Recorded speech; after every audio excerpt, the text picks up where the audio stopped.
Hello guys and welcome back to ബിസ്ക pics.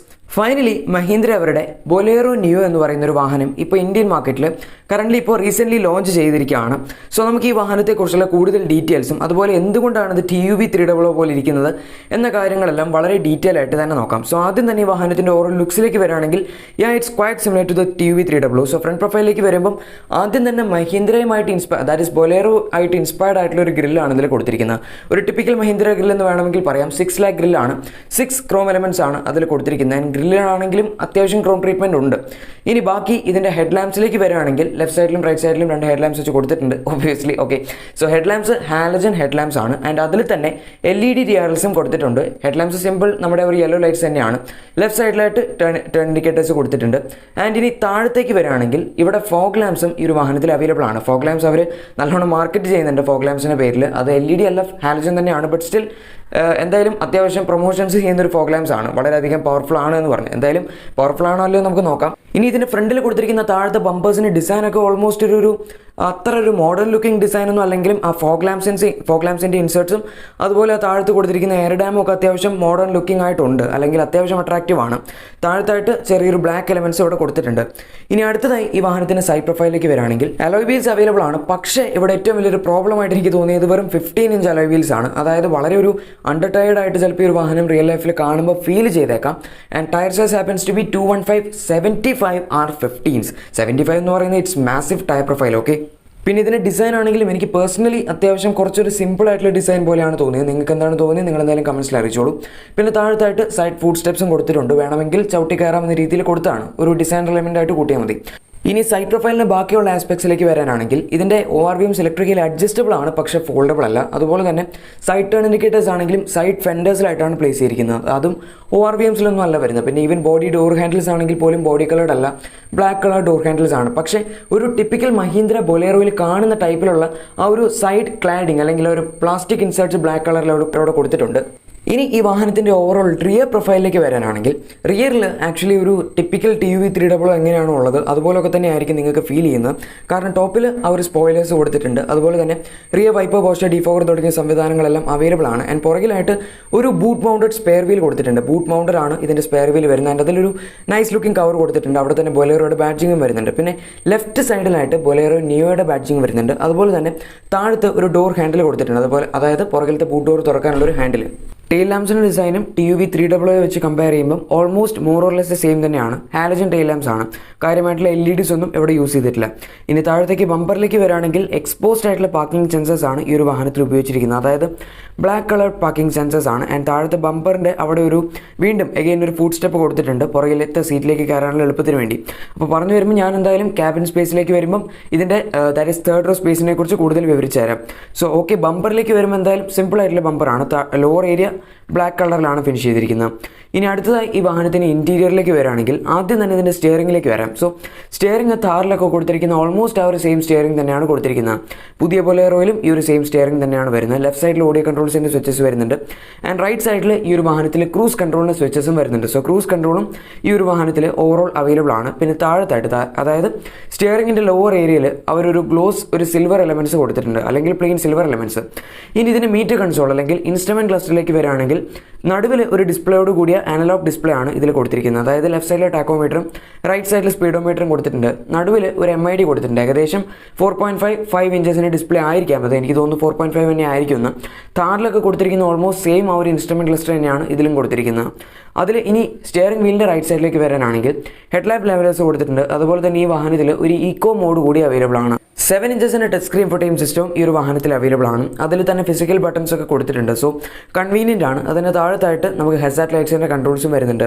ഇനി overall ഈ വാഹനത്തിന് ക്യാബിനിലേക്ക് വരികയാണെങ്കിൽ ഡ്യുവൽ ടൂൺ ഡിസൈനിലാണ് ഇതിൻ്റെ ഓവറോൾ ഡിസൈൻ തീം വന്നിരിക്കുന്നത്. പക്ഷേ ഇതിൽ ഒരു ചെറിയ പോരായ്മയായിട്ട് എനിക്ക് തോന്നിയ automatic climate control air conditioning ഒന്നും വരുന്നില്ല.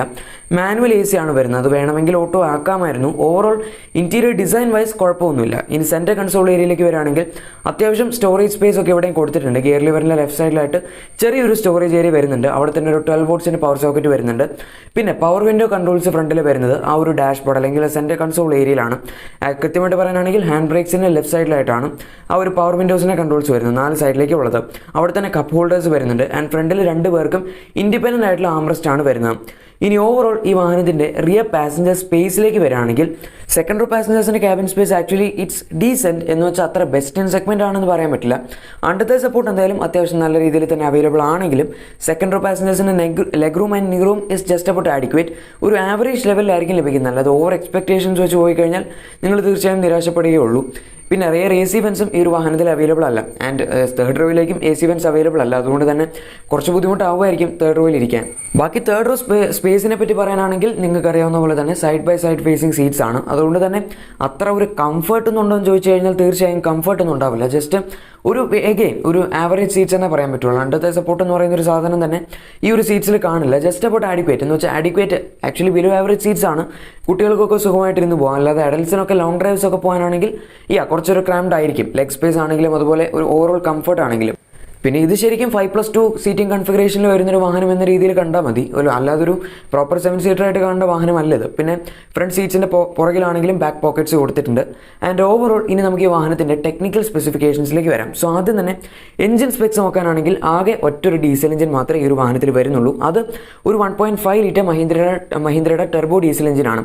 100 PS പവറും 260 Nm ടോർക്കുമാണ് ഇതിൽ വരുന്ന പവർ ഫിഗേഴ്സ്. 5 സ്പീഡ് മാനുവൽ ട്രാൻസ്മിഷനിൽ മാത്രമേ ഒരു വാഹനം വരുന്നുള്ളൂ. 5 സ്പീഡ് AMTയിൽ ഇപ്പം നിലവിൽ വന്നിട്ടില്ല. ഇതിനു മുമ്പ് റൂമേഴ്സ് ഉണ്ടായിരുന്നു ഈ വാഹനം AMT ട്രാൻസ്മിഷനിലും വരും എന്ന്. പക്ഷേ AMTയിൽ ഇപ്പോൾ നിലവിൽ വന്നിട്ടില്ല. ഇനി ഈ വാഹനത്തെ പറ്റി പറയാനാണെങ്കിൽ ഇത് ആക്ച്വലി ഒരു ലാഡർ ഓൺ ഫ്രെയിം പ്ലാറ്റ്ഫോമിൽ ബേസ് ചെയ്തിരിക്കുന്ന വാഹനമാണ്.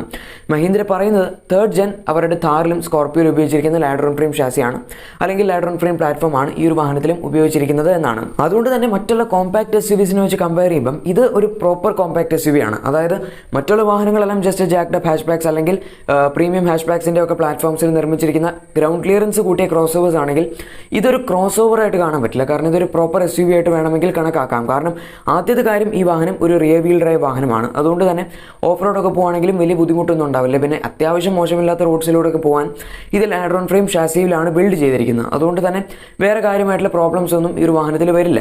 ഓഫ് റോഡ് പോകാൻ പ്രത്യേകിച്ച് കാര്യമായിട്ടുള്ള ഒരു റെസ്ട്രിക്ഷൻസും ഇല്ല. എവിടെ വേണമെങ്കിലും റിയർ വീൽ ഡ്രൈവ് ആയതുകൊണ്ട് ബുദ്ധിമുട്ടില്ലാതെ പോയി വരാം. മറ്റുള്ള വാഹനങ്ങളെല്ലാം ഈ ഒരു സെഗ്മെൻറ്റിൽ വരുന്നത് എല്ലാ വാഹനങ്ങളും തന്നെ ഫ്രണ്ട് വീൽ ഡ്രൈവ് കാസാണ്. ഇനി ഇതിൻ്റെ പ്രൈസിങ്ങിലേക്ക് വരികയാണെങ്കിൽ മഹീന്ദ്ര ഇപ്പോൾ പറഞ്ഞിരിക്കുന്ന 3 വേരിയൻസ് ആണ് ഈ വാഹനത്തിൽ. അതായത് N4, N8 ആൻഡ് N10. ഇവിടെ ഇനി N10 ഓപ്ഷണൽ എന്ന് പറയുന്ന പുതിയൊരു വേരിയൻറ്റ് കൂടി വരാനുണ്ട്. പക്ഷേ ഇപ്പോൾ നിലവിലുള്ള പ്രൈസ് ഞാൻ പറഞ്ഞുതരാം. അതായത് N4 എന്ന് പറയുന്ന ബേസ് മോഡലിൻ്റെ പ്രൈസ് സ്റ്റാർട്ട് ചെയ്യുന്നത് 8.48 lakhs എക്സ് ഷോറൂമിലാണ്. ആൻഡ് ഇനി അടുത്ത് വരുന്ന N8 എന്ന് പറയുന്ന വേരിയൻറ്റിൻ്റെ പ്രൈസ് സ്റ്റാർട്ട് ചെയ്യുന്നത് ആക്ച്വലി അതിൻ്റെ എക്സ് ഷോറൂം പ്രൈസ് വരുന്ന ഇസ് സംവെയർ അറൌണ്ട് 9.48 lakhs. പിന്നെ വരുന്ന top of the line N10 എന്ന് പറയുന്ന വേരിയൻ്റ് ആണ്. അതിൻ്റെ എക്സ് ഷോറൂം പ്രൈസ് 9.99 lakhs ആണ്.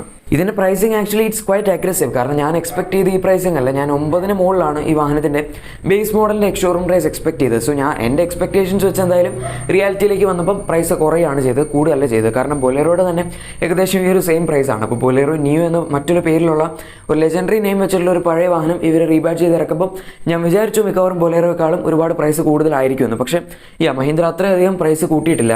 ഇനി ഈ വാഹനത്തെ പറ്റിയുള്ള എൻ്റെ ഒപ്പീനിയൻ പറയാനാണെങ്കിൽ ഇത് ബേസിക്കലി ഒരു കംഫർട്ട് ഓറിയൻറ്റഡ് ആയിട്ടുള്ളൊരു വാഹനമല്ല. കാരണം ഞാൻ പറഞ്ഞു ലാഡർ ഓൺ ഫ്രെയിം പ്ലാറ്റ്ഫോമിൽ ബേസ് ചെയ്തിരിക്കുന്ന ഒരു വാഹനമാണ്. അതുകൊണ്ട് തന്നെ അത്ര സോഫ്റ്റ് ആയിട്ടുള്ള സസ്പെൻഷൻ സെറ്റപ്പ് ഈ വാഹനത്തിൽ ട്യൂൺ ചെയ്തെടുക്കാൻ പറ്റില്ല. പിന്നെ മഹീന്ദ്രയുടെ ഒട്ടുമിക്ക എല്ലാ വാഹനങ്ങളും തന്നെ ലാഡർ ഓൺ ഫ്രെയിം SUVs ആണ്. അല്ലെങ്കിൽ ഈവൻ മെറാച്ചോ പോലും ലാഡർ ഓൺ ഫ്രെയിം പ്ലാറ്റ്ഫോമിൽ ബേസ് ചെയ്തിരിക്കുന്ന ഒരു MPV ആണ്. ഒട്ടുമിക്ക എല്ലാ MPVസും ആക്ച്വലി മോണോകോക്ക് പ്ലാറ്റ്ഫോംസിലാണ് ബേസ് ചെയ്തിരിക്കാറ്. സോ കംഫർട്ടിൻ്റെ കാര്യത്തിൽ അത്രയധികം ടോപ്പ് നോച്ച് അല്ലെങ്കിലും മോശം റോഡുകളിലൂടെ പോകാൻ പറ്റിയ ഇതിലും നല്ലൊരു കോമ്പാക്ട് SUV എന്തായാലും നിങ്ങൾക്ക് കിട്ടില്ല. ആക്ച്വലി ഇതൊരു ട്രൂ കോമ്പാക്ട് SUV ആണ് മഹീന്ദ്രയുടെ ഈ ബൊലേറോ നിയോ എന്ന് പറയുന്ന വാഹനം. ആൻഡ് ബൊലേറോ എന്ന് പറയുന്ന ഒരു ലെജൻഡറി നെയിം അവർ ഉപയോഗിച്ചിട്ടുണ്ട് എന്ന് മാത്രം. ടെക്നിക്കലി അല്ലെങ്കിൽ ലുക്ക് വൈസ് പറയാനാണെങ്കിൽ ഇതൊരു പഴയ TUV 300 തന്നെയാണ്. പക്ഷേ അതിൻ്റെ ഒരു പുതിയ വേർഷനാണെന്ന് വേണമെങ്കിൽ പറയാം. അതായത് TUV 300 ഫേസ് ലിഫ്റ്റ് എന്ന് പറഞ്ഞ് മാർക്കറ്റ് ചെയ്യേണ്ടതിന് പകരം അവർ മാർക്കറ്റ് ചെയ്യുന്നത് ബൊലേറോ നിയോ എന്ന് പറഞ്ഞാണ് നമ്മൾ വിചാരിച്ചാൽ മതി. എന്തായാലും ബൊലേറോ എന്ന് പറയുന്ന ഒരു പേര് ഉപയോഗിക്കുന്നുണ്ട്. അത്യാവശ്യം സെയിൽസ് ഈ ഒരു വാഹനത്തിനും ഗ്യാദർ ചെയ്തെടുക്കാൻ പറ്റേണ്ടതാണ്. കാരണം ബൊലേറോ അവരുടെ ടോപ്പ് 10 സെല്ലിംഗ് ലിസ്റ്റിൽ വരുന്നൊരു വാഹനം കൂടിയാണ്. സോ ഗൈസ്, നമ്മുടെ ഇന്നത്തെ വീഡിയോ ഇത്രയൊക്കെ തന്നെയായിരുന്നു. നമ്മുടെ ഇന്നത്തെ വീഡിയോ എല്ലാവർക്കും ഇഷ്ടപ്പെട്ട് കാണും എന്ന് തന്നെ വിചാരിക്കുന്നു. ഈ വാഹനത്തെക്കുറിച്ചുള്ള നിങ്ങളുടെ ഒപ്പീനിയൻ എന്താണ് എന്ന് നിങ്ങൾ തീർച്ചയായും കമൻസിൽ പറഞ്ഞോളൂ. നമ്മുടെ ഇന്നത്തെ വീഡിയോ ഇഷ്ടപ്പെട്ടിട്ടുണ്ടെങ്കിൽ തീർച്ചയായും ലൈക്ക് ചെയ്യുക. ഇതുപോലുള്ള വാഹനങ്ങളുടെ കൂടുതൽ അപ്ഡേറ്റ്സും ഡീറ്റെയിൽസും എല്ലാം നിങ്ങൾക്ക് തന്നെ ആദ്യം ലഭിക്കാൻ താല്പര്യമുണ്ടെങ്കിൽ മറക്കാതെ തന്നെ ചാനൽ സബ്സ്ക്രൈബ് ചെയ്ത് സൈഡിൽ കൊടുത്തിരിക്കുന്ന ബെൽ ബട്ടൺ കൊണ്ട് പ്രസ് ചെയ്ത് അതോടെ നോട്ടിഫിക്കേഷൻസ് ആക്കി വെച്ചേക്കാം. അപ്പോൾ നിങ്ങൾക്ക് ഞങ്ങളുടെ ലേറ്റസ്റ്റ് അപ്ഡേറ്റ്സിൻ്റെ വീഡിയോസ് എല്ലാം നോട്ടിഫിക്കേഷനായിട്ട് തന്നെ ലഭിക്കുന്നതായിരിക്കും. Thank you for watching my video.